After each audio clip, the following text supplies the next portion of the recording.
Hello everyone, नमस्कार, सुप्रभात, good afternoon. मैं आकाश जैन, आप लोगों का ज्योग्राफी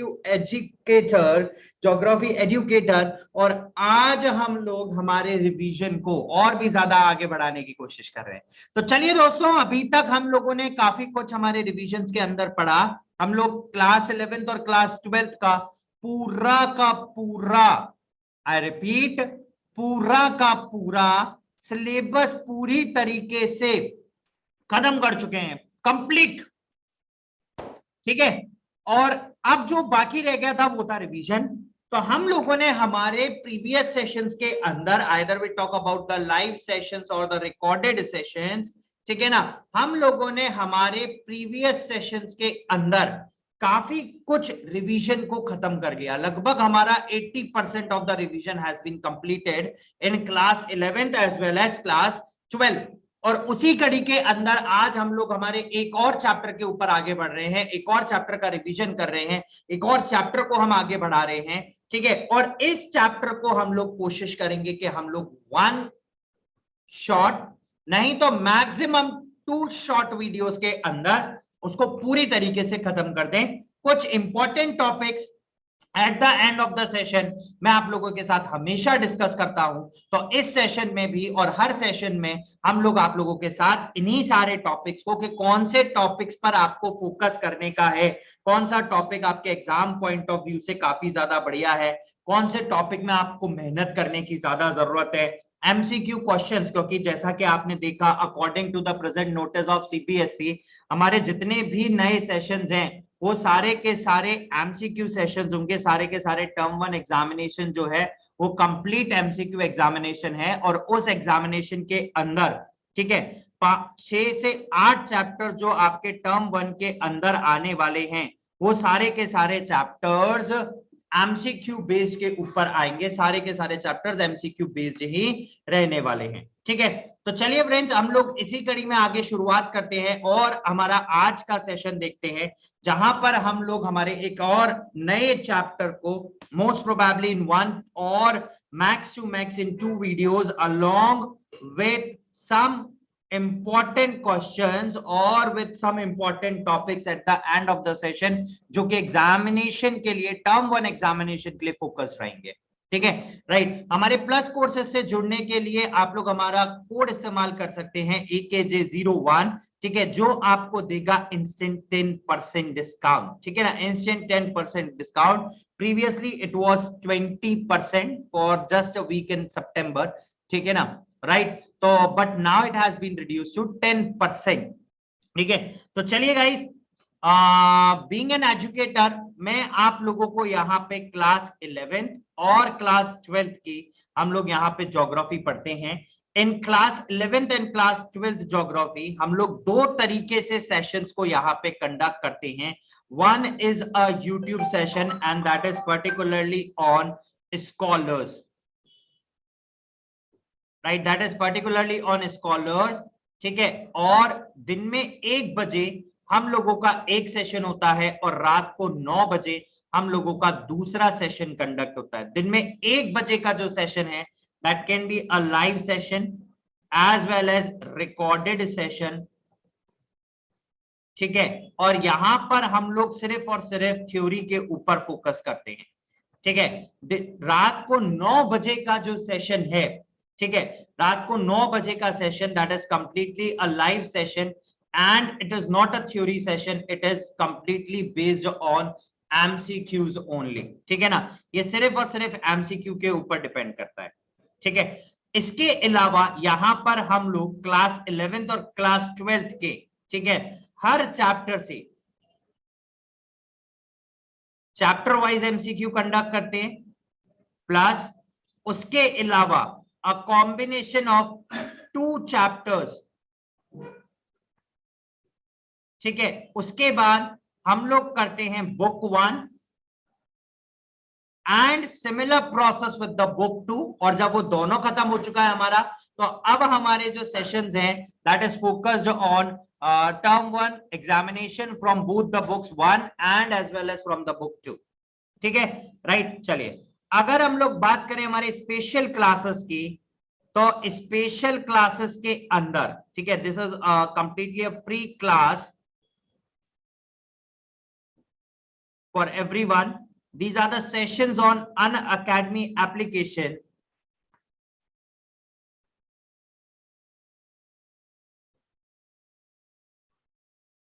ठीक है, in that will cover syllabus plus MCQ. यहां के जो सारे सेशंस होते हैं वो 70% फोकस्ड होते हैं सारे के सारे आपके एमसीक्यू प्रिपरेशन के ऊपर, and they are focused 30% on syllabus completion. ठीक है, rest of the syllabus completion will go with the plus sessions. ठीक है ना, हम लोग प्लस सेशंस के अंदर बाकी बचे हुए 70% सेशंस को कंडक्ट करते हैं, as well as on YouTube हम लोग सारे सेशंस को कंडक्ट करते हैं. ठीक है, चलिए गाइस, टेलीग्राम चैनल से कनेक्ट होने के लिए, टेलीग्राम ग्रुप से कनेक्ट होने के लिए, जिसके ऊपर आपको मिलेगा detail about all the educators, ठीक है ना, right, about all the educators, special classes, plus classes, as well as YouTube classes. ठीक है, इसके अलावा आपको वहां पे मिलेगा और भी बहुत कुछ, जैसा कि आप लोगों को देख सकते हैं कि अभी पैटर्न चेंज हुआ है, तो एमसीक्यू फॉर्मेट के अंदर पीडीएफ अवेलेबल होंगी chapter by chapter, as well as उसके अलावा, ठीक है ना, उसके अलावा आपको वहां पे मिलेगा, ठीक है, चैप्टर वाइज पीडीएफ फॉर्म, ठीक है ना, ऑफ द नोट्स. ठीक है, उसके अलावा आपको सारे latest update about the CBSE and term 1 examinations. ठीक है, कनेक्ट कैसे होना है, डिस्क्रिप्शन के अंदर आपको मिलेगा लिंक. ठीक है, आप उस लिंक से कनेक्ट हो जाएं टू द स्कॉलर्स चैनल. चले, अबाउट द टर्म 1 एग्जामिनेशंस. ठीक है, Unacademy emerge is particularly for the term 1 examination. It's a 90 minutes MCQ sessions based on the MCQ for class 10th maths and science, and for class 12th physics, chemistry, maths and biology. This has been started from 11th of September, और हर Saturday Sunday, on every Saturday and Sunday there will be evening MCQ tests nationwide.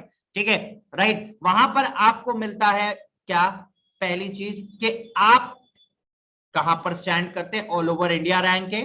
ठीक है ना, all over India ranking के अलावा, ठीक है ना, right, results will be flashed on the social media platforms of Unacademy. ठीक है, इसके अलावा solutions of all the questions. ठीक है, यानी कि क्वेश्चंस के साथ साथ रिवीजन भी हो रहा है. You can unlock with using the code AKJ01. ठीक है, कहीं ढूंढने का जरूरत नहीं है, डिस्क्रिप्शन के अंदर आपको ऑटोमेटिकली यहां पर लिंक मिलेगा. एंड फॉर क्लास 11th यहां पर आया है Unacademy combat. Again it is a scholarship exam for class 9th as well as for class 11. ठीक है, अनअकैडमी कॉम्बैट के अंदर, ठीक है, आपको एनरोल करना है. You can use the code AKJ01 for enrolment. ठीक है, that's again a free of cost test. ठीक है ना, चलिए, you can connect to our free content by using the code. ठीक है ना, आप हमारे फ्री कंटेंट से कनेक्ट हो सकते हैं bye using the code AKJ01. ठीक है ना, राइट, करना क्या है, आपको अनअकैडमी एप्लीकेशन डाउनलोड करना है. ठीक है, लॉग इन करना है, अपना गोल सिलेक्ट करना है, क्लास 12th और क्लास 11th. मेन्यू बटन पे special classes, top most top left corner के आपके ऊपर आपको स्पेशल क्लासेस मिलेंगी. ठीक है, जैसे ही आप लोग स्पेशल क्लासेस से कनेक्ट करेंगे, नोटिफाई मी पे जाएंगे, वहां पर आएगा इनवाइट कोड. ठीक है ना, आप इनवाइट कोड के थ्रू हमारा फ्री प्लान ले सकते हैं. ठीक है, again it is a free of cost. Code इस्तेमाल करना है AKJ01.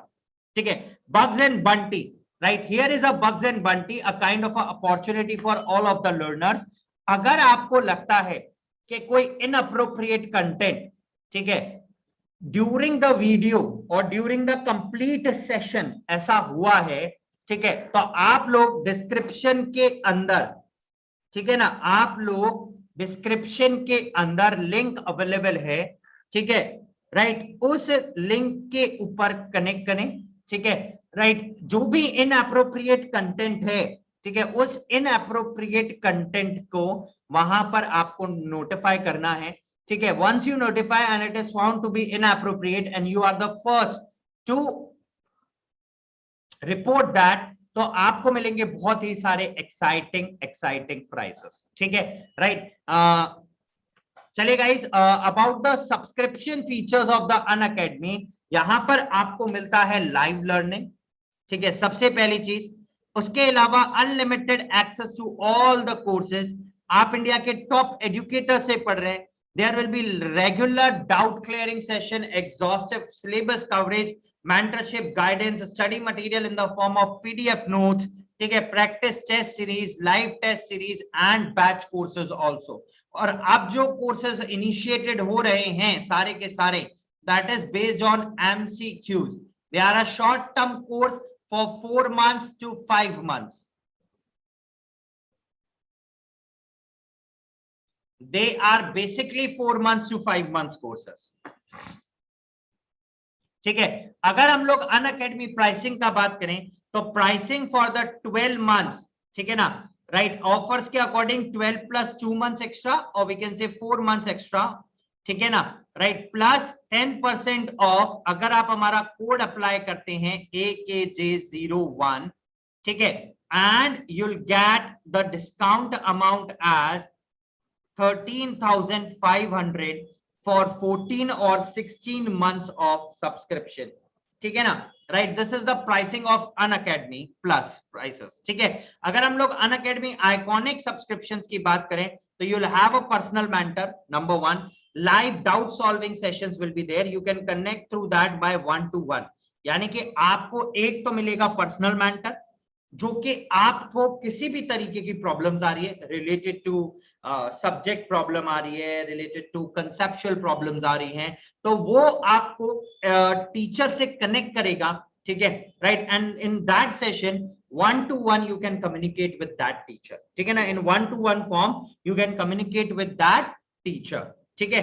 इसके अलावा आपको अगर किसी भी तरीके का कोई भी प्रॉब्लम आता है, आप अपने मेंटर से उसको डिस्कस कर सकते हैं, ठीक है, राइट। चलिए, weekly report card, parent connect, study planner, right, ये सारा फैसिलिटीज आपको आइकॉनिक सब्सक्रिप्शंस के अंदर मिलता है, and along with that all the benefits of Unacademy subscriptions भी इसी के साथ मिलता है। अगर हम लोग प्राइसिंग का बात करें, ठीक है ना, pricing of this Unacademy iconic subscription, तो देखिए सबसे पहले आपको 12 months पे offers will be same,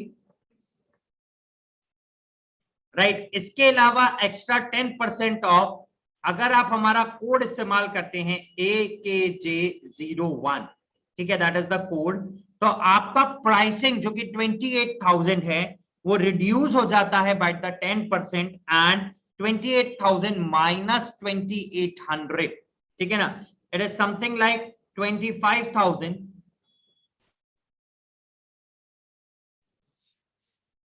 200 only for the 16 months of duration, ठीक है। चलिए, नाउ बहुत सारे बैच कोर्सेज जो कि अभी रिसेंटली स्टार्ट हुए हैं, ठीक है, right, and from 18th of September से भी बहुत सारे कोर्सेज स्टार्ट हुए, ठीक है, MCQ plus batch courses, as well as 4th of October से भी बैच कोर्सेज हैं, ठीक है, right. MCQ batch course for commerce, MCQ batch course for humanities, all these courses are for the duration of 5 months to 6 months only, maximum 5 months, ठीक है, right।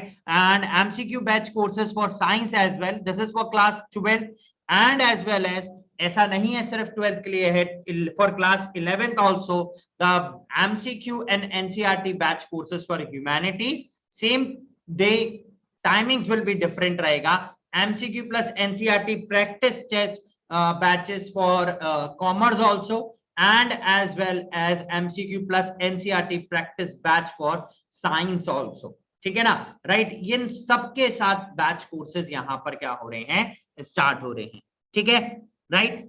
चलिए, तो here we गो, ये अब हम स्टार्ट करते हैं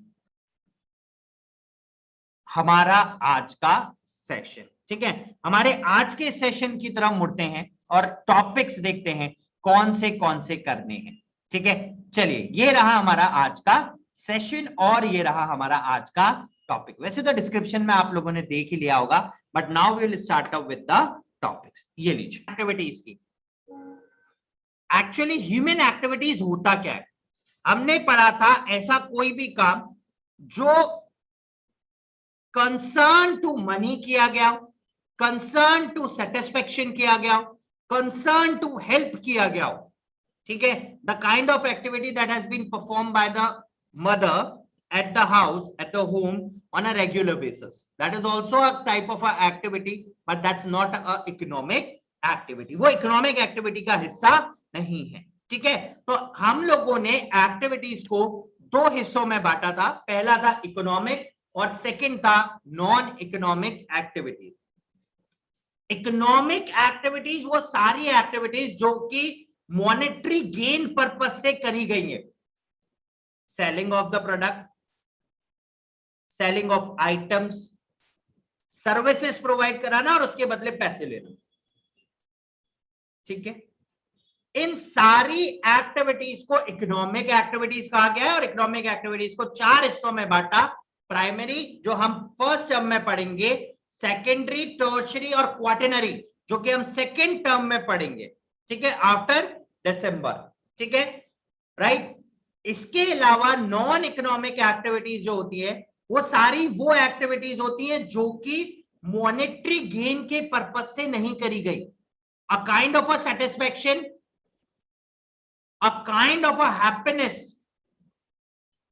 अ kind of a helping neighbour, NGOs work, ये सारा का सारा नॉन इकोनॉमिक एक्टिविटीज के अंदर कंसिडर किया जाता है, right. This we have already discussed in the previous sessions, ठीक है ना। Economic non economic activities it is related to the like watching movies with the friends, playing football, helping mother in the kitchen, chatting with the friends, right. Primary activities अर्थ के resources का directly extraction करना, वो सारी की सारी activities primary activities में consider करी जाती, ठीक है। अब हम लोग सबसे पहले कहां पे थे, हमने प्राइमरी एक्टिविटीज का सबसे पहला हिस्सा निकाला हंटिंग और gathering. Gathering is something like कि जितना भी नेचुरल रिसोर्स है इन द फॉरेस्ट, उस रिसोर्स का यूटिलाइजेशन करना,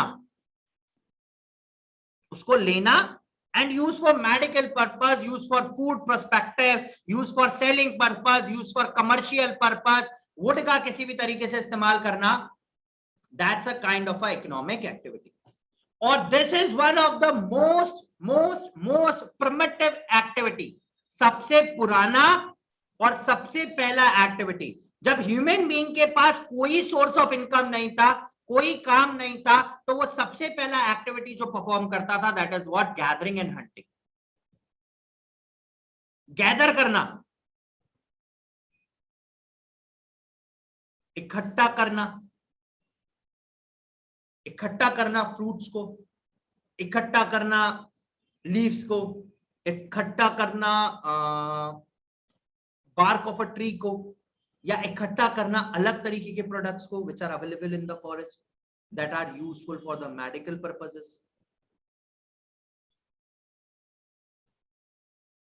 उन सारी चीजों को हम लोग गैदरिंग में कंसिडर करते हैं। And hunting which is also known as poaching, which is related to animals को मारना for food, for shelter, for their skin, for other commercial activities like उनकी बॉडी के फर को निकाल के बेचना, ठीक है, बॉडी के पार्ट्स को सेल आउट करना। तो all these activities are known as primary gathering and hunting activities. Clear, ठीक है। अब हम लोग गैदरिंग और हंटिंग को डिटेल में पढ़ते हैं। हाँ जी, अब देखते हैं क्या, the earliest human beings depended on their immediate environment, ठीक है। जितने भी ह्यूमन बीइंग्स थे अर्ली, वो अपने इमीडिएट मतलब जो उनके आसपास का एनवायरमेंट था उस पर डिपेंड रहते थे हर चीज के लिए, हर चीज के लिए, क्योंकि भाई वो ट्रैवल तो कर ही नहीं सकते थे ना लॉन्ग डिस्टेंसेस, उनके पास ट्रांसपोर्टेशन सिस्टम नहीं था। तो हमने देखा जितने भी अर्ली ह्यूमन बीइंग्स थे, दिस इज रिवर, और रिवर्स के अलोंग था, ये रही पूरी सोसाइटी, यहां पूरी सोसाइटी अलोंग द रिवर्स। क्यों along the reverse? This river provide them transportation, easy transportation. This river provides them another thing, that is what water availability for the regular day to day purposes. इसीलिए तो वो सारे के सारे river side रहते थे। हमने देखा जितने भी सिविलाइजेशन थे, इंडस वैली सिविलाइजेशन हो या फिर मेसोपोटामियन सिविलाइजेशन हो या कोई सा भी सिविलाइजेशन हो, ठीक है, राइट, तो वो सारे के सारे नदी के किनारे। क्या नदी के किनारे क्यों है? That provide them cheap transportation. Cheap तो छोड़िए, ट्रांसपोर्टेशन प्रोवाइड कर रहा है, cheap is a different thing. That also provide them water for the regular activities, agriculture के लिए, क्योंकि उनके पास एग्रीकल्चर करने के लिए कोई टूल नहीं है। They are using primitive tool, पत्थर उठाया उससे यूं गोपना चालू, ट्विग्स, एरो, भाला बना लिया, ठीक है ना, जो जवेलियन थ्रो आज हम करते हैं वो भाला बना लिया उन्होंने, उसी भाले से वो शिकार करते थे, ठीक है, right. So animals which they hunted, ठीक है, the edible plants which they gathered from the forest in the vicinity. Edible वो सारे तरीके के प्लांट जो कि किसी ना किसी तरीके से हेल्पफुल है, either it is related to food items, either it is related to commercial activity, बेचना करना, और either it is related to the medical parameters, medical में हेल्प लेने के लिए। तो these all things are interrelated, ठीक है। जितनी भी प्रिमिटिव सोसाइटीज थी, they are completely dependent on wild animals for each and everything. They are survived on the wild animals. कौन से? जो कि हार्श क्लाइमेट में रहते थे, जो कि हार्श क्लाइमेटिक कंडीशन में रहते हैं। बहुत सिंपल सा एग्जांपल है, मैं आपको कह रहा हूं कि आप सहारा डेजर्ट चले जाओ, मैं आपको कह रहा हूं आप थार डेजर्ट चले जाओ, मैं आपको कहता हूं आप अमेज़न बेसिन चले जाओ, मैं आपको कह रहा हूं आप पोल एरियाज में चले जाओ, आर्टिक एंड एंटार्क्टिका,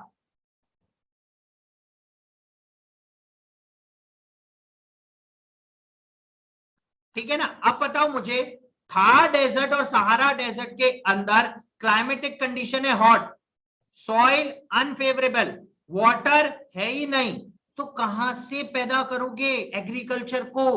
फिर जो वहां रह रहा है वो तो ऑटोमेटिकली सर्वाइवल करने के लिए उस एनिमल को खाएगा ही खाएगा।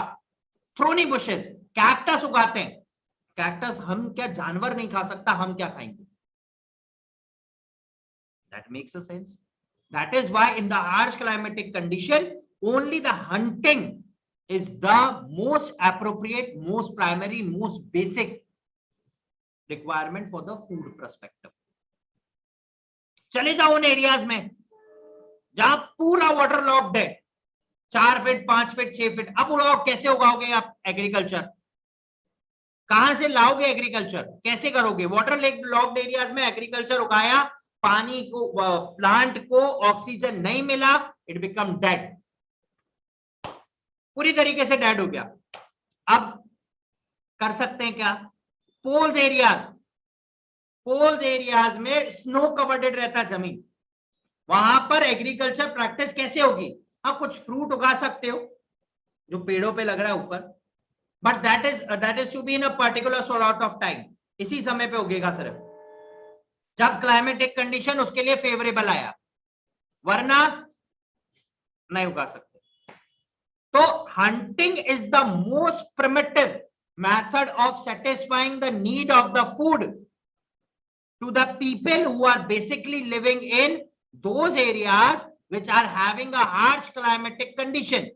कोस्टल एरिया वाले सब फिश खाते हैं and they are using the primitive tool. Will have the example. देखिए, look at the map. See this region, ये पूरा का पूरा रीजन, ठीक है, ये यूरेशिया है ना, ये कुछ पार्ट ऑफ एशिया, ठीक है, this is again some sort of Congo basin, Amazon basin. These all parameters are having a harsh climate. Canada, these all parameters have harsh climatic condition. Look at the map. Like, okay, this is what Siberian, Eurasia, Canada, ठीक है ना, this is what Amazon basin, Congo basin, ठीक है, some parts of Southeast Asia, ठीक है ना, again this is a small island groups, ठीक है ना, अफ्रीका में भी कुछ यहाँ पर हैं। So all these areas are having a harsh climatic conditions, harsh climatic parameters. That is why they are favorable for the hunting purposes और यहीं पर hunting किया जाता था. ठीक है? They are having, ठीक है ना, the early hunters use the primitive tools, for example stones, twigs and arrows. ठीक है ना, राइट? उनको दूसरे अवेलेबिलिटी था ही नहीं. अब यहां से क्वेश्चन फ्रेम होगा. कैसे फ्रेम होगा? वो आपको बोलेंगे find the odd one out. 4 example दिया. पहला स्टोन्स, ट्विग्स, एरोज और चौथा ट्रैक्टर. अब ऑड वन आउट किस बेसिस पे निकालोगे? अब आपको वहां पे क्लिक है कि भाई प्रिमिटिव टूल है stones, twigs and arrows. Primitive tool है तो आप ऑटोमेटिकली वहां पर ट्रैक्टर को सिलेक्ट आउट कर दोगे. ठीक है, right? Okay, now gathering. That gathering is practiced in the region with the harsh climatic condition. इसमें small amount of capital investment and it operates at very low level of technology. बहुत कम. Yield per person is also low. अब important जो note करने लायक जो बात है, जितने भी species हैं, बहुत सारे ऐसे species हैं जो कि अब दिन प्रतिदिन extinct और endangered, यानी कि या तो खत्म होने की कगार पर हैं या खत्म हो चुके हैं. क्यों? क्योंकि इलीगल हंटिंग बहुत ज्यादा किया जाता है. We have seen कि अमिताभ बच्चन जी आते थे and they used to say कि भैया बचाओ, आपको बचाना है. ठीक है, एशियाटिक लॉयंस बहुत कम है. रॉयल बंगाल टाइगर बहुत कम है. क्यों? कोई टाइम इंडिया में ऐसा होता था, ठीक है ना, that it is a prestige of hunting. शेरों को मारना इट्स लाइक अ प्रेस्टीज. ठीक है, a king from this Madhya Pradesh, he hunts 30. उन्होंने 30 एक दिन में हंटिंग किया. 30 in a single day. And now the results are like that कि हमारी जनरेशन इनको कंजर्व करने में लगा हुआ है ताकि फ्यूचर जनरेशन देख सके और कुछ बायोलॉजिकल और इकोलॉजिकल साइकिल बैलेंस रहे. इम्बैलेंसिंग नहीं हो किसी भी तरीके का, किसी भी तरीके का इम्बैलेंसिंग नहीं हो. ठीक है, सो ठीक है, हमने बहुत सारे महलों में देखा. ठीक है ना, basically in Rajasthan which is the city of foods. ठीक है, स्टेट ऑफ फूड, सबसे ज्यादा महल यहाँ देखने को मिलते हैं. तो आप महल में जाइए, वहां पे दीवारों पर जानवरों की खालें लगी हुई हैं. ठीक है ना, कहीं कहीं पर उन्होंने डिस्क्रिप्शन में लिखा हुआ है that he killed this and all that these things. So that is what they have killed those animals for their skins, for the Prestige. अरे भाई मैंने मारा, मैंने इतने जानवर मारे, मैंने इतने ये मारे, इतने वो मारे, है ना. तो that is what hunting, poaching, that has been banned in India completely. ठीक है, बहुत बैन किया गया इसको. ठीक है, okay, now gathering has been practised in the high latitudes. ठीक है, basically northern Canada, northern Eurasia, southern Chile, and low latitudes like zones like Amazon basin, tropical Africa, northern fringe of Australia. ठीक है, and the interior parts of South East Asia. Look, this is the map. ठीक है ना, right? Now what about the gathering? Gathering is become a commercial. ठीक है ना, gathering किया जाता था किस किस चीज का? लीव्स का, bark of the trees का, for medical plants, and then process them to the markets. उनको मार्केट में बनने के लिए बेच दिया जाता था. ठीक है, they use various parts of the plants. For example, the bark is used for quinine, tannin extract, cork leaves, material beverages, drugs, cosmetics, fiber, thatch and fabrics, nuts for food and oil, tree trunk, rubber, batata gums and raisins. इन सारी चीजों के लिए. ठीक है, now why the gathering has lose this importance? Gathering की importance कम क्यों हुआ? पहला चीज, ठीक है ना, पहला चीज क्या हुआ था? पहला चीज क्या था कि products of such activity can not compete with the world market.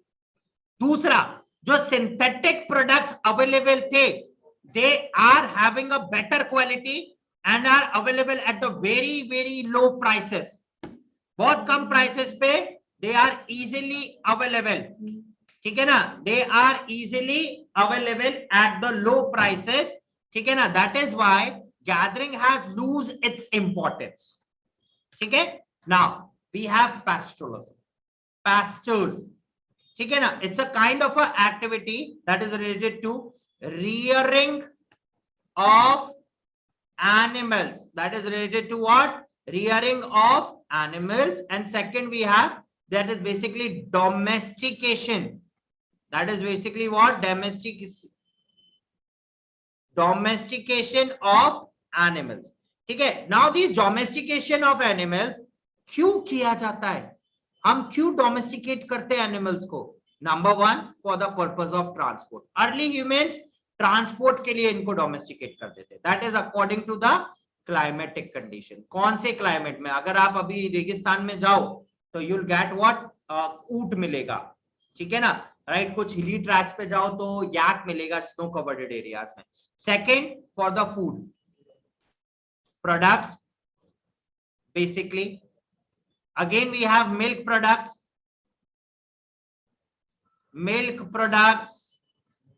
ठीक है ना। इसके अलावा और भी बहुत सारी चीजें like better variety, will have a better variety, ठीक है ना। इसके अलावा ब्रीडिंग करने के लिए, ठीक है, राइट, इन सारी चीजों के लिए हम लोग डोमेस्टिकेशन और रियरिंग ऑफ एनिमल्स करते हैं। And this includes what, sheep, goats, ठीक है ना। Okay okay, their skin also, use of skin,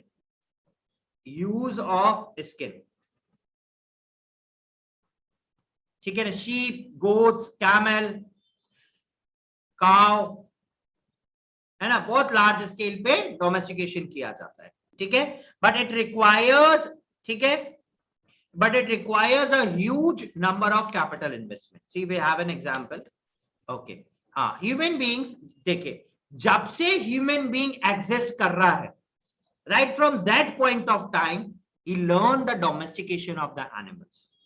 He learned the domestication of animals for the purposes that we have discussed right now. Transport, food products, milk products, better variety, उनकी cross breeding करा के, ठीक है ना, use of the skin and other products also.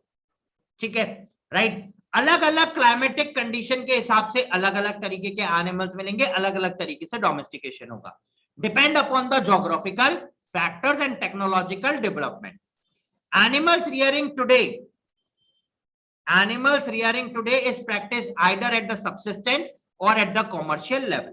Subsistence मतलब खुद के personal particular, commercial it means large scale that requires a huge investment, hence poultry farms India में सबसे अच्छा एग्जांपल है। आप देखो पोल्ट्री फार्म्स लंबा, ठीक है, कैपिटल इन्वेस्टमेंट आपको बैरिक्स टाइप में बनाना पड़ता है, ठीक है ना, हैंड्स की रियरिंग, उनको वापस हैचिंग कराना, उनके प्रोडक्ट्स को देखना, हेल्थ को चेक करना, और वो बहुत सारी चीज रहता है, ठीक है। इनमें सबसे पहला एग्जांपल आता है नोमैडिक हर्डिंग। नोमैडिक पुराने, हर्डिंग मींस ग्रुप, ठीक है, इट इज बेसिकली ग्रुप। और पैस्टोरल नोमैडिज्म, ये सबसे प्रिमिटिव एक्टिविटी है। हर्डर्स डिपेंड करते थे एनिमल्स के ऊपर खाने के लिए, क्लॉथिंग के लिए, शेल्टर के लिए, टूल्स के लिए और ट्रांसपोर्ट के लिए। वो एक जगह से दूसरी जगह मूव करके जाते थे पैस्चर्स के लिए, उनको खिलाने के लिए, है ना, of their live stock. Live means living and stock means quantity, 2, 4, 10, 15, 20, 25, 30, ठीक है ना, इन सारी areas. In tropical Africa cattle are the most important livestock, while in Sahara and Asiatic desert sheep हुए, goats हुए, camels that I have given you the example. Mountain areas के अंदर तिब्बत और एंडीज में याक, लामास, आर्टिक एंड सब Arctic reason के अंदर रींडर, ये कुछ मोस्ट इंपॉर्टेंट एनिमल्स है जिनकी हम लोग डोमेस्टिकेशन करते हैं, ठीक है। अब देखिए डोमेस्टिकेशन कहां कहां पर है और कैसे है। Will look in the map, see in the Sahara desert again we have this, okay, we'll just use the pan. Sahara desert ये पूरा है, ठीक है। This Arabian Peninsula, Iran, ठीक है, पूरा मंगोलिया सबसे ज्यादा डोमेस्टिकेशन, याक वगैरह एंड ऑल दीज थिंग्स, ठीक है, दिस मडागास्कर आइलैंड, ठीक है, यहाँ पे भी कुछ पार्ट है, ठीक है, अगेन दिस व्हाट तुनिशिया, है ना, again a different variety of activity, ठीक है, तो कुछ इन एरियाज पे ये हाईली रिस्ट्रिक्टेड है, ठीक है, right, okay, now will have next, what do you mean by transhumance? Transhuman से आप क्या समझते हैं? देखिए, ट्रांस का मतलब होता है ट्रांसफर और ह्यूमन्स का मतलब होता है ह्यूमन बीइंग। अभी देखिए ऐसा क्यों, see this is a mountain areas, है ना, क्लाइमेटिक कंडीशन थोड़ी सी वैसी, ये नीचे का एरिया है, फ्लैटलैंड्स होंगे या लोअर पार्ट होंगे, यहां पे अभी आपने ग्रेजिंग कर लिया पेस्चर्स की, अभी जब यहां पे पूरा ग्रेजिंग हो गया, पूरी तरीके से ग्रेजिंग हो गया, अब यहां पे घास खत्म हो गई and this is a time of winter, सर्दियों में आप ऊपर नहीं जा सकते थे क्योंकि this area is completely snow covered. अब जब ये पूरा एरिया स्नो कवर्ड रहता था और हम नहीं जा सकते थे, अब क्या हुआ, व्हेन इन द समर ये स्नो मेल्ट हुआ और मेल्ट होने के बाद ये एरिया अवेलेबल हो गया ग्रेजिंग के लिए, ठीक है, तो अब क्या हुआ, these herders will move on, ये ऊपर गए, right, these herders will move on और यहां पे जाके इन्होंने क्या करा, ग्रेजिंग किया 5 to 6 मंथ, जब तक कि स्नोफॉल वापस चालू नहीं होता। तो दिस इज द ट्रांसफर, है ना, in winter season they bought down, plain areas में आ जाते हैं and in summer they move to the mountain regions, ठीक है, राइट, अब यहाँ पे ग्रेजिंग करेंगे आराम से 5 महीना 6 महीना 4 महीना, ठीक है, वापस से snowfall start, they move down, और मीनवाइल उस टाइम में यहां पर वापस से क्या हो जाएगा, अवेलेबिलिटी हो जाएगी grazing products. This is how the human beings transferred from lower part to upper part to again back to the lower part. So the process of migration, movement from plain areas to pastures on the mountains during summer, गर्मियों में, and again from the mountain pastures to the plain areas, that is in winter. In mountain region such as Himalayas, Gujars, Bakarwals, Gaddis and Bhotias, ये 4 community हैं जो कि migrate करती हैं Himalayan regions के अंदर, गर्मियों में ऊपर और सर्दियों में नीचे। तो you have to remember the name, इनमें से कौन सी कम्युनिटी नहीं करती या इनमें से कौन सी करती है? तो they give you one example of Bakarwals और they give you one example of Bhotias, है ना। अब इन 4 के नाम दे दिए किसी के भी, अंडरलाइन, और उनमें एक भोटियास डाल दिया, या 3 में डाल दिया गुज्जर, बकरवाल, गद्दीज, और चौथे में डाल दिया कुछ XYZ, find the odd one out. So this is how they can frame the questions. These are basically what? Transhumans. Now we have a commercial livestock, commercial, that is related to money oriented.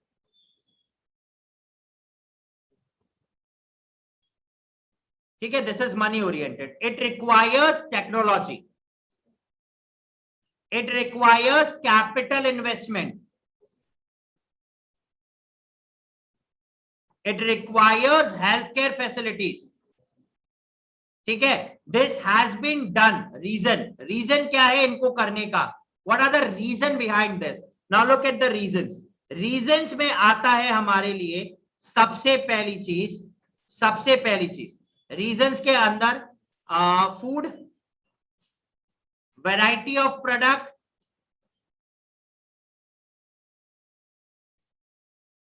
good breeds,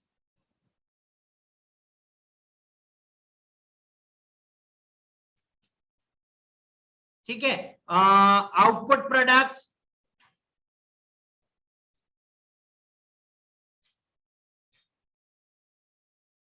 ठीक है, इन सारी चीजों के लिए किया जाता है। So the commercial livestock rearing is more organise, बहुत ज्यादा ऑर्गेनाइज है, सिस्टमैटिक है और कैपिटल इंटेंसिव भी है। It is practice on permanent ranches, permanent मतलब जो परमानेंट है, ranches means areas, This is a specialized activity in which only one type of animal is reared. हमने देखा poultry farms, poultry farms, hens को रखा जाता है, हैंस। हिंदी में अगर हम बोले गौशाला, गौशाला,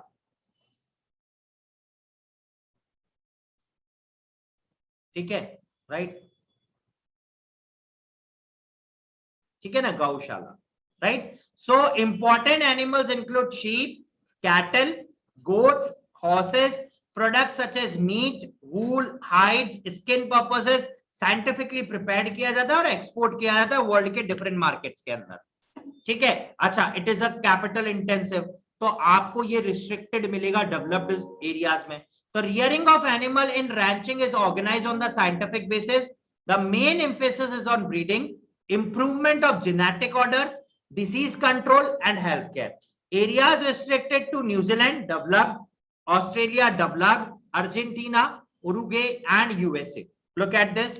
Then America, North America, South America. This is again what USA, Uruguay and Argentina in South America. ठीक है, again the some parts of what Asia, Southeast Asia, African some parts. Australia is dominant. This is again New Zealand. ठीक है, so all these regions are having a high commercial livestock rearing. ठीक है, that's all about the rearing of animals, pastoralism. अब चलते हैं हम लोग agriculture के ऊपर, जो कि सबसे इंपॉर्टेंट प्राइमरी एक्टिविटी होता है।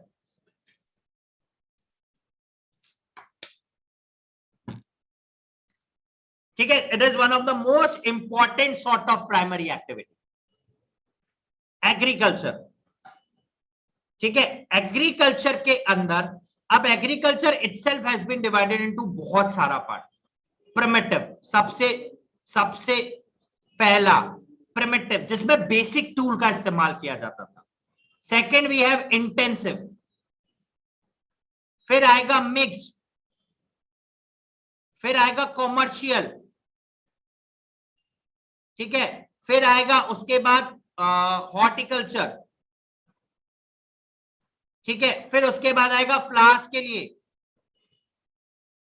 ठीक है, तो अलग अलग तरीके से एग्रीकल्चर प्रैक्टिसेस करी जाती है, right from the zero level up to the most technolized impacts के साथ।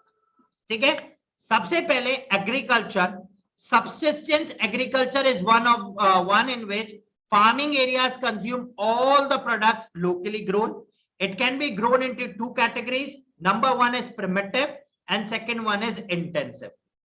Primitive के अंदर primitive सबसे पहला, we can write सबसे पहला unorganized होगा, this is unorganized, less capital investment. There will be very less amount of capital investment. No or minimum use of fertilizers. ठीक है, right? Primitive tool.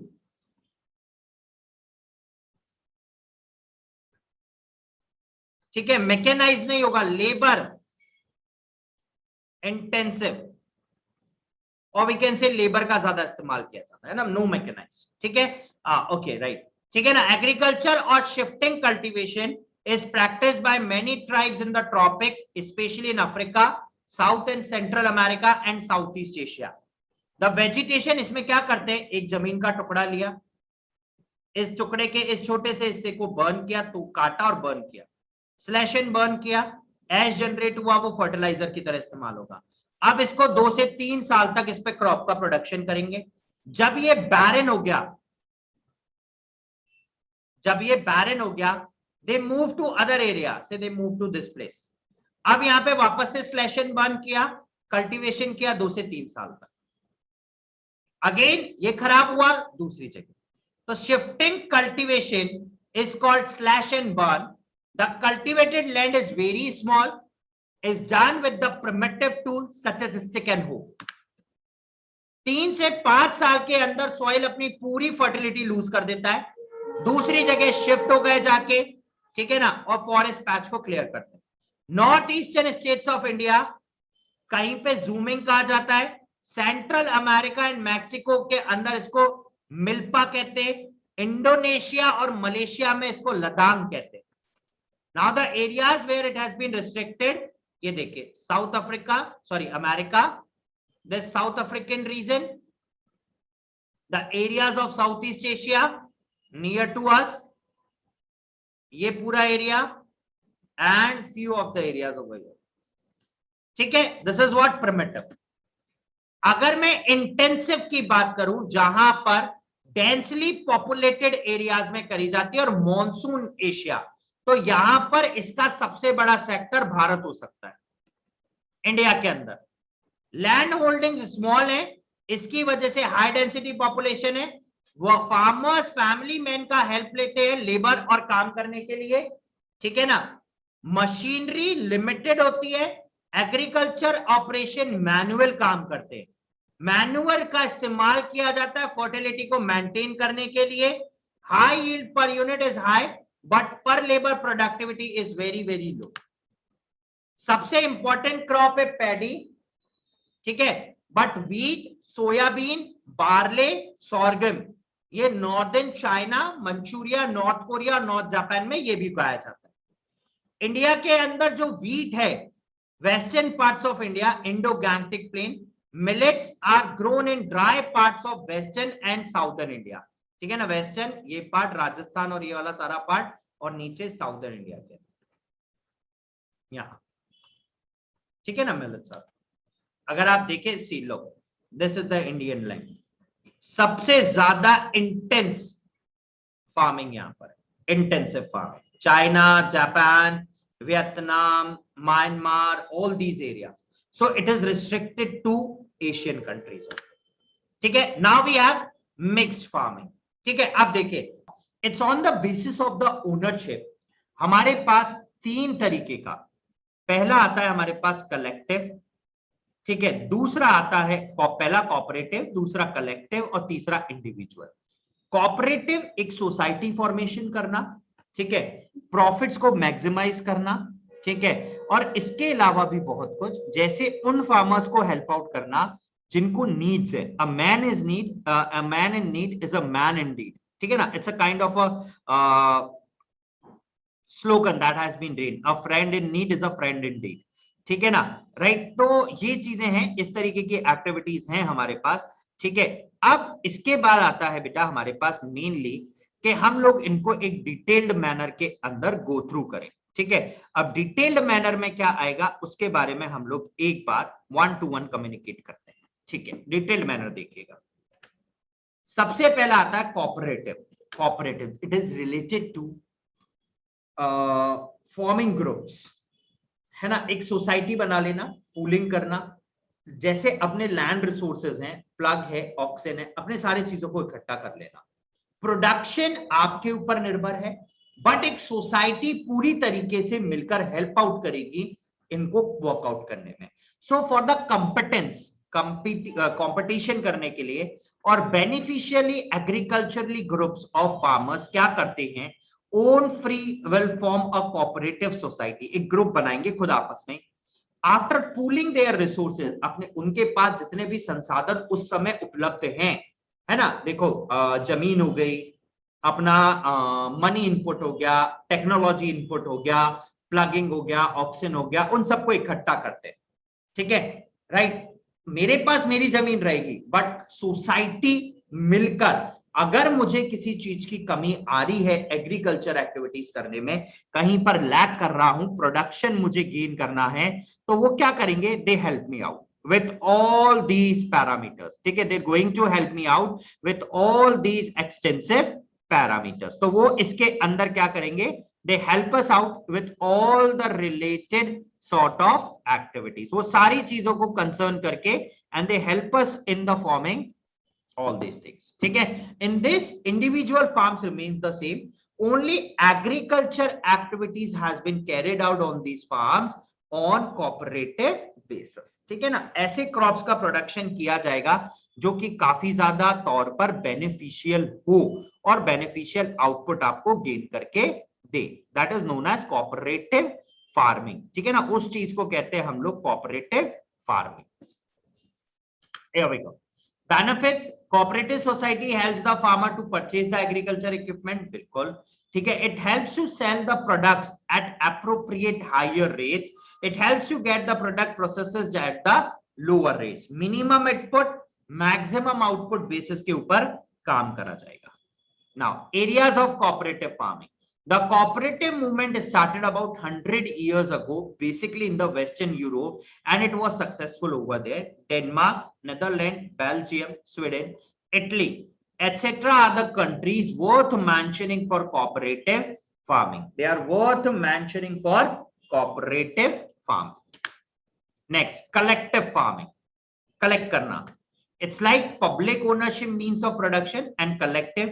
Labor collective farms of cause were established to fulfill their two objectives in era former Soviet Union. सबसे पहले it was started by the former Soviet Union before 1991 in communist regime, ठीक है ना। communist regime के अंदर ये start हुआ था, ठीक है।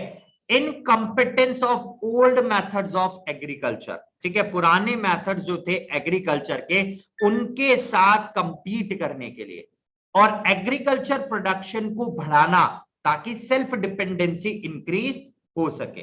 This method agriculture was started in the former Soviet union under the communist regime. Communist regime के अंडर ये स्टार्ट हुआ था। नेक्स्ट, फंक्शंस क्या हैं?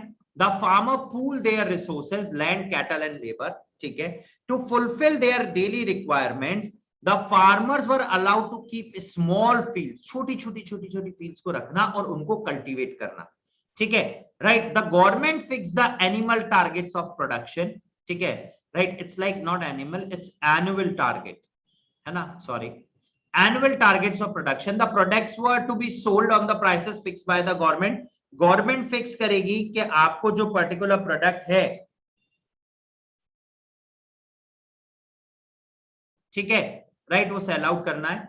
If the production was more than targeted one, अगर ज्यादा बन गया तो आप इसको बचे हुए मेंबर्स के अंदर सोल्ड आउट कर सकते हैं, ठीक है।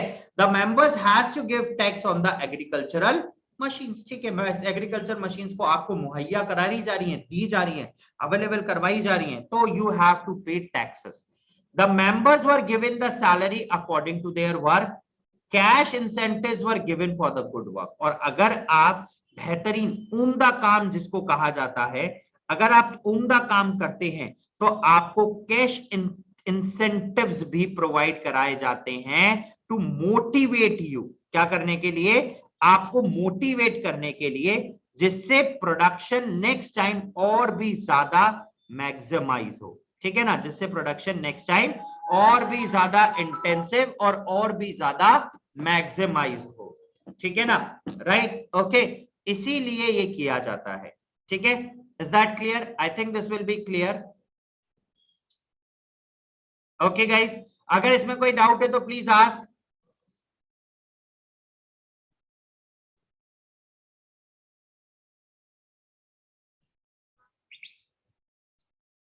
ठीक है, okay, here we go. Next आता है mining. Individual, it is related to the particular person, एक पर्टिकुलर पर्सन से रिलेटेड होता है, एक पर्टिकुलर पर्सन के लिए है, ठीक है। ऑन व्हाट बेसिस वो प्रोडक्शन कर रहा है, मैक्सिमाइज करना, मिनिमाइज करना, प्रॉफिट और बहुत सारी चीजें is linked with that particular person only, ठीक है ना, राइट। वही पर्टिकुलर पर्सन रिस्पॉन्सिबल होगा उन सारी एक्टिविटीज के लिए, उन सारे फंक्शंस के लिए, ठीक है। आई think this will B okay with the individual, ठीक है। इंडिविजुअल एक पर्सन कंसर्न है, ठीक है ना, एक पर्टिकुलर पर्सन से रिलेटेड होता है, ठीक है। चलिए, here we go with the next one, है ना। Now we are going to start up with the mining sort of activities, ठीक है ना। अब हम कौन सी एक्टिविटीज के बारे में बात करेंगे? Now we talk about the mining activities के what exactly do you mean by the mining activities, और माइनिंग एक्टिविटीज क्या होती हैं और किस तरीके से इनका फंक्शनिंग होता है। ठीक है, right. Now we concern for the mining ones. ठीक है, चलिए माइनिंग क्या समझते हो? माइन करना, खुद के बाहर निकालना। क्या करना? खुद के बाहर निकालना। अब बात आती है कि भाई मैं खुद के बाहर किस चीज को निकाल रहा हूं, what kind of products and what are the products. Basically अगर ये बात करेगा तो व्हाट आर द प्रोडक्ट्स जिनको मैं माइन कर रहा हूं, this is the important thing. ठीक है ना, राइट। ये सबसे इंपॉर्टेंट पैरामीटर है कि मैं किस तरीके के प्रोडक्ट्स की, माइनिंग कर रहा हूं, और मुझे माइनिंग करने के बाद किस तरीके का प्रोडक्ट आउटपुट मिलने वाला है। सपोज कीजिए मैंने अर्थ से डिग करके कुछ आउटपुट्स निकाले, है ना, सारे मिनरल्स हैं, आइदर मेटालिक है, नॉन मेटालिक है। ठीक है ना, मेटालिक मिनरल्स भी मिलेंगे, नॉन मेटालिक भी मिलेंगे। कोल नॉन मेटालिक हो गया, ठीक है, सबसे इंपॉर्टेंट मिनरल है। लेकिन मैंने उनका एक्सट्रैक्शन तो कर लिया। सपोज कीजिए एक्सट्रैक्शन कॉस्ट आगे मान लो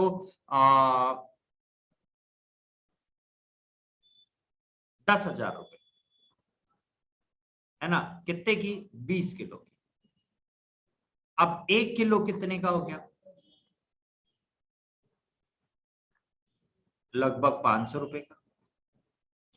अब बात आई कि क्या इंटरनेशनल मार्केट में जो माइन किया हुआ प्रोडक्ट मैंने बाहर निकाला है, क्या उसकी मार्केट वैल्यू 500 रुपए है क्या 1 किलो की?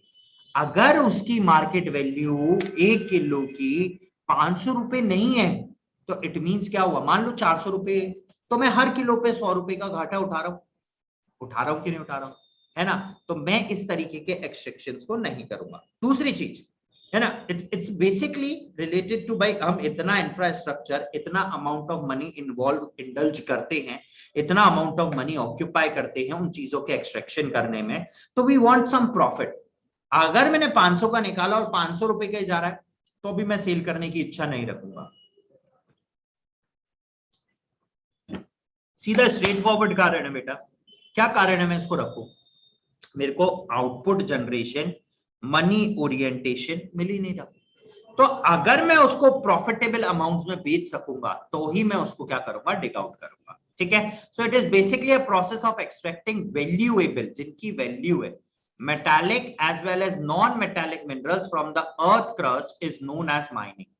In all the stages of the economic development, the society has got engaged in activities related to agriculture, fishing and forestry. ठीक है, the beginning of mining started after the cultural development and when it was felt as an economic need of the time. ठीक है, उसके बाद ये सारी की सारी माइनिंग एक्टिविटीज चालू हुई, बट उससे पहले किसी भी तरीके का कोई भी माइनिंग एक्टिविटी, ठीक है ना, किसी भी पार्ट में प्रिविलेज्ड नहीं होती थी, किसी भी पार्ट में। ठीक है ना, आई रिपीट, किसी भी पार्ट के अंदर माइनिंग एक्टिविटीज प्रिविलेज्ड नहीं होती थी। क्यों भाई? हमको जरूरत ही नहीं पड़ा इतना ज्यादा रिसोर्सेस का कि we should do the extraction. हम एक्सट्रैक्शन करें क्यों, है ना? If the need is not there, अगर नीड नहीं है ना, अगर नीड नहीं है तो एक्सट्रैक्शन की भी जरूरत क्या है? That is the simple concept. ठीक है ना, the concept is as simple as that कि अगर नीड नहीं है तो एक्सट्रैक्शन भी नहीं होगा। ऑब्वियसली बात है सारी की सारी। ठीक है, राइट। तो कब, जब हमें नीड पड़ी, जब हमें नेसेसिटी लगी कि हमें इन रिसोर्सेस का एक्सट्रैक्शन करना चाहिए, क्योंकि एक इकोनॉमिक पैरामीटर है और ह्यूमन बींग्स की नीड है, तब हमने उनका एक्सट्रैक्शन करना चालू किया। Today, the raw material, minerals and power resources have become the basic necessity of lifestyle of the countries of the world developed economies. Minerals and power resources, petroleum, gas, coal, had play an important role in the international trade between developed and the developing countries. Special features of minerals. Minerals के special features क्या हैं? Minerals जो होते हैं वो compose होते हैं एक या एक से ज्यादा नेचुरल अकरिंग एलिमेंट से, जिनका एक डेफिनेट शेप है and can be identified by their chemical and the physical properties. Specific आपको उनकी properties मिलेंगी, specific आपको उनका function मिलेगा. Expecting fossil fuels, most minerals are solid and inorganic materials. They are formed through natural process. ज्यादातर minerals जो हैं solid होते हैं और इनऑर्गेनिक होते हैं. इनऑर्गेनिक कहने का मतलब हुआ बेटा, ऑर्गेनिक वो होता है जो फॉसिल फ्यूल रिमेन से बनता है, और इनऑर्गेनिक वो जो फॉसिल फ्यूल रिमेन से नहीं बन रहा.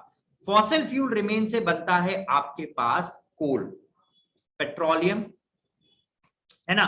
बाकी जितने भी मिनरल, गोल्ड हुआ, सिल्वर हुआ, है ना, और कॉपर हुआ, एल्यूमिनियम हुआ, है ना, ये सब जो आपको मिलेंगे ये बेसिकली नॉन इनऑर्गेनिक है या इनऑर्गेनिक है. मिनरल्स आर एग्जॉस्टेबल, एग्जॉस्ट होते हैं एक समय के बाद, खत्म होने की क्षमता. And non renewable resources, non मतलब नहीं, रिन्यूएबल मतलब रिन्यू नहीं होते, रिन्यू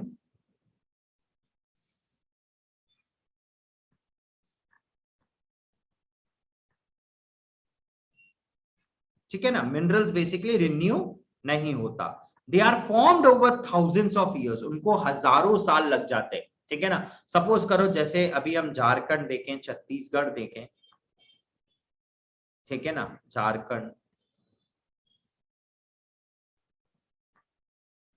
छत्तीसगढ़, तो यहां पर ज्यादातर कोल बेड्स है.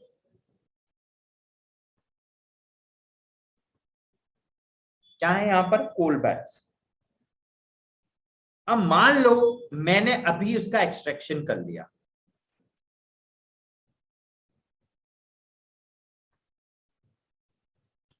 तो लगभग मेरी अगली 9 जनरेशन उस पर्टिकुलर लोकेशन से एक्सट्रैक्शन नहीं कर सकती, क्योंकि इसको लगभग 300 से 400 साल या 500 साल कम से कम लगेगा इसको वापस बनने के लिए, है ना. इसीलिए mineral are extracted from beneath the earth, earth के नीचे से बनते हैं, और अर्थ मतलब एक्सट्रैक्शन किया जाता है, या फिर क्रस्ट से, in the form of ores. Ores basically are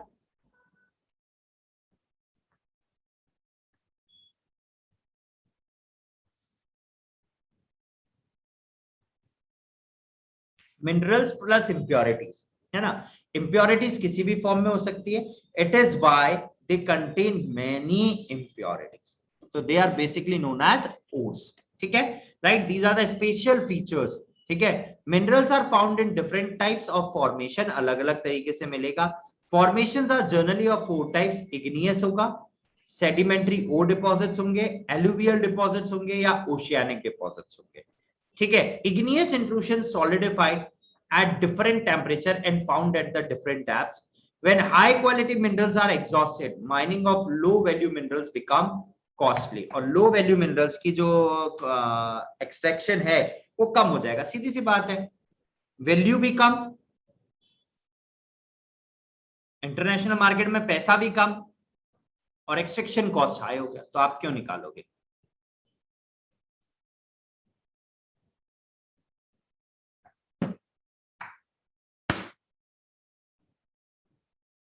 या दैट इज ऑल, है ना. आया समझ में ये चीज? That is quite important. ठीक है ना. ये काफी ज्यादा पॉइंट टू बी नोटेड करने के लिए है. ठीक है ना, काफी ज्यादा. चलिए, क्लासिफिकेशंस ऑफ मिनरल्स. मिनरल्स को 2 तरीके से क्लासिफाइड किया. देखिए, एक जिनमें मेटालिक कंटेंट मिलता है, दूसरा जिनमें मेटालिक कंटेंट नहीं मिलता, non metallic.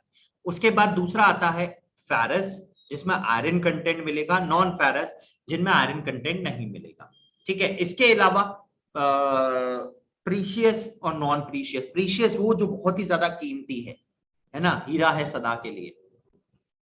Okay, according to the geographic terminology, minerals are inorganic substances. For this reason, petroleum, coal, and gas are not regarded as the minerals. These are formed by the process of decomposition, ठीक है, of remains of plant and animals being mined like other minerals. They are also called as minerals. ठीक है, अगर इनकी mining करी जाती है, that is why they are also called as minerals. Most important minerals are iron, aluminium, copper, lead, zinc, manganese, nickel and tungsten. अब कुछ minerals और उनके यूजेस देखते हैं कहां से मिल रहे हैं। सबसे पहला आता है bauxite, it's a ore of aluminium, ठीक है।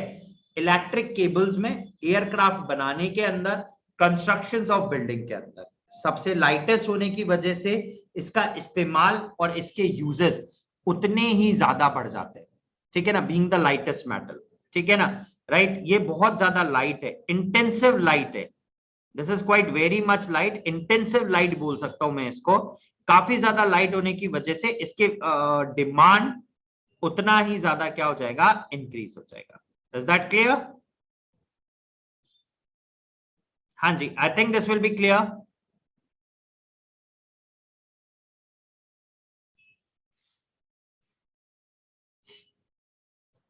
चलिए, है ना, विल मूव फॉरवर्ड, आगे की तरफ बढ़ते हैं और देखते हैं कि नेक्स्ट क्या आता है हमारे पास, ठीक है। चलिए, chromium, stainless steel, sheets of tanks, plating on chemicals and other metals, copper, electricity wires होंगे, अमलगमेटेड मेटल पिघलाकर जो बनता है, यूटेंसिल्स और बर्तन बनाने के काम में आता है, ठीक है ना, बर्तन बनाने के काम में भी इसको लिया जाता है, ठीक है ना, अदर यूटेंसिल्स एज वेल, ठीक है। चलिए, हियर वी गो, अगला देखते हैं, ठीक है। Gold, gold is used for jewellery purpose, computer chips बनाने के काम में, dental treatment, luxury goods and radiotherapy, इन सब में गोल्ड इस्तेमाल में आता है।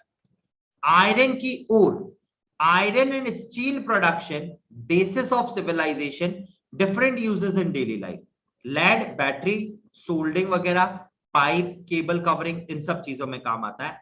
Manganese, manufacturing of gun metal, crockery, jewellery polish. चलिए, अगला मिनरल आया मेरे पास, निकल। कौन सा आया? निकल। इट्स नॉट लाइक निकल, इट्स निकल। Stainless steel, coins of mix metal, और चीजों के साथ मिक्स किया है। Silver, again jewellery, dental treatment, coins, decoratives, mirror, sophisticated electronic and electrical equipments. कुछ इलेक्ट्रिकल्स और इलेक्ट्रॉनिक इक्विपमेंट्स के अंदर भी सबसे ज्यादा इस्तेमाल में आता है। टिन, बेसिकली इलेक्ट्रोप्लेटिंग, कवरिंग करने के काम में आती है। टिन बॉक्स और मिक्स मेटल। टाइटेनियम, लाइट होता है, टफ होता है। Plastic aeroplanes, mixed metal, point paper. Zinc, again electroplating on the steel, mixed metal है, rubber, plastic, colour and medicine etcetera. Now methods of mining, अभी बात तो कर ली कि माइनिंग करनी है, रिसोर्सेज बाहर निकालने हैं, किस किस तरीके के रिसोर्सेज हैं, कैसे कैसे रिसोर्सेज हैं, क्या क्या काम में आ सकते हैं, this we have all talk, ये सारा बात कर लिया। लेकिन इन सब बातों में जो बात सबसे ज्यादा इंपॉर्टेंट था, विच वी फॉरगॉट, कि भाई इसकी माइनिंग करोगे तो करोगे कैसे, how you extract this particular kind of mineral, ठीक है। तो now the mining has been done on the various basis, mining अलग अलग तरीके से अलग अलग मिनरल्स की करी जाती है, ठीक है ना। अगर हम सबसे पहले देखें तो माइनिंग करने के यहां पर दो सबसे इंपॉर्टेंट पैरामीटर बताए गए हैं, ठीक है ना। सबसे पहला पैरामीटर है that is what, open cast mining, जो कि सबसे ज्यादा प्रिविलेज्ड है, सबसे ज्यादा देखा गया है, that is what open cast mining, ठीक है ना। उसको क्या बोलते हैं हम लोग? ओपन कास्ट माइनिंग, ठीक है। ओपन कास्ट मतलब खुला हुआ मुंह, है ना। Basically we can say it's like just like खुला हुआ मुंह, ओपन कास्ट, ठीक है। एंड सेकेंड आता है हमारे पास शाफ्ट माइनिंग। शाफ्ट, हम रोटरी शाफ्ट बेचते हैं अंदर और वो रोटेट करके माइनिंग एक्टिविटीज करता है, ठीक है। तो in the beginning man used to dig minerals from the upper part of the earth crust. हमारे पास टूल्स नहीं होते थे, प्रिमिटिव टूल्स, है ना, यूज करते थे, ट्विग्स, एरो, होए, प्लग, है ना। तो इनसे deep buried the inside digging करना थोड़ा सा मुश्किल हो जाता है, ठीक है ना। अभी आप देखिए कि अगर घर का फाउंडेशन लेट डाउन करना है, मुझे नींव रखनी है, तो जेसीबी मंगाते हैं हम, देखो सिर्फ इतना सा ही खोदना है, लेकिन वो हार्ड है। Now he extract mineral from 1000 meters depth after drilling और मेकिंग टनल्स बना के ड्रिल करके। Earlier he used to perform all activities of mining by himself, लेकिन अब ये सारी एक्टिविटीज कौन परफॉर्म कर रहा है? These are perform by the machines. The method of mining are open cast and shaft mining. चलिए, physical causes, quantity of mineral deposit कहां पर है, डेप्थ कितने डेप्थ पर है, उस डेप्थ पे एक्सट्रैक्शन करना प्रॉफिटेबल होगा या नहीं होगा, depth at which the mineral deposits are lying, because more depth increases the expenditure, उतना ही खर्चा बढ़ जाएगा, एंड एक्सोकेटिंग द मिनरल्स, और उतनी तेजी से मिनरल्स भी खत्म हो रहा होगा, कम होगा।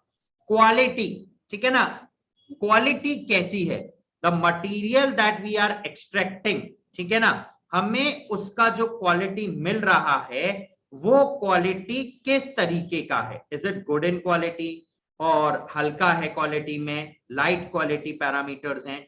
तो ये सारी चीजों को एक इंपॉर्टेंस दी जाती है। क्यों दी जाती है अभी बता देते। इन सबकी इंपॉर्टेंस होने का सीधा सीधा एक ही कारण, क्या कारण, आप देखिए कि अगर क्वांटिटी कम है और क्वालिटी भी कम है, मैं एक्सट्रैक्शन नहीं करूंगा। क्यों करूंगा? एक्सपेंडिचर ज्यादा होगा, मुझे मिलेगा ही नहीं खर्चा, मिल ही नहीं पाएगा, क्या कर लोगे।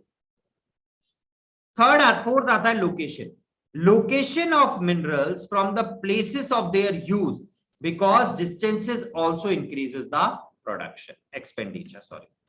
Economic factors, availability of enough number of cheap labour, availability of capital, machinery and all, methods of mining, less expenditure of open mining and more in the shaft mining. shaft mining में काफी ज्यादा खर्चा आता है। methods of transport and their capacity, cost of transport, ठीक है ना, अगर आप ट्रक्स या अदर व्हीकल्स का इस्तेमाल करते हो बट आप ट्रेन का इस्तेमाल करते हो, then it will be beneficial. Local and international demand कैसा है उन मिनरल्स का। Mines of iron ore, copper, nickel, lead, zinc and molybdenum of USA are being closed from mining or production is being reduced due to decrease in the demand. देखिए, iron का, copper का, निकल का, ये सब बंद हो गया यूएसए के अंदर। क्यों बंद किया? क्योंकि इंटरनेशनल डिमांड इतना ज्यादा है ही नहीं। आउटपुट जनरेट करके करेंगे क्या? इट्स जस्ट लाइक पैसा खर्च कर रहे हैं देश का, ठीक है। तो गाइस, ये हुआ हम लोगों का सेशन यहां पर पूरी तरीके से समाप्त, यहां पर सेशन समाप्त, ठीक है ना, राइट। ये हुआ हमारा आज का यहां पर सेशन समाप्त, ठीक है। इसका बचा हुआ हिस्सा, ठीक है, जो थोड़ा सा हमारा टॉपिक बाकी है, and along with the MCQ questions हम लोग आने वाले हमारे नेक्स्ट सेशंस के अंदर कंटिन्यू करेंगे, ठीक है, राइट। नेक्स्ट सेशन के अंदर हम लोग कंटिन्यू करेंगे इसका बचा हुआ हिस्सा, जिसमें हम लोग इससे रिलेटेड कुछ क्वेश्चंस को देखेंगे, कुछ इंपॉर्टेंट टॉपिक्स भी देखेंगे, पॉइंट आउट करके कि कौन सा टॉपिक किस पॉइंट पर इंपॉर्टेंट है और कहां पर उससे क्वेश्चंस किस किस तरीके से आए हैं इन the previous 2 to 3 years. I know the pattern has been changed a lot, but still those questions are important for the exam point of view, ठीक है।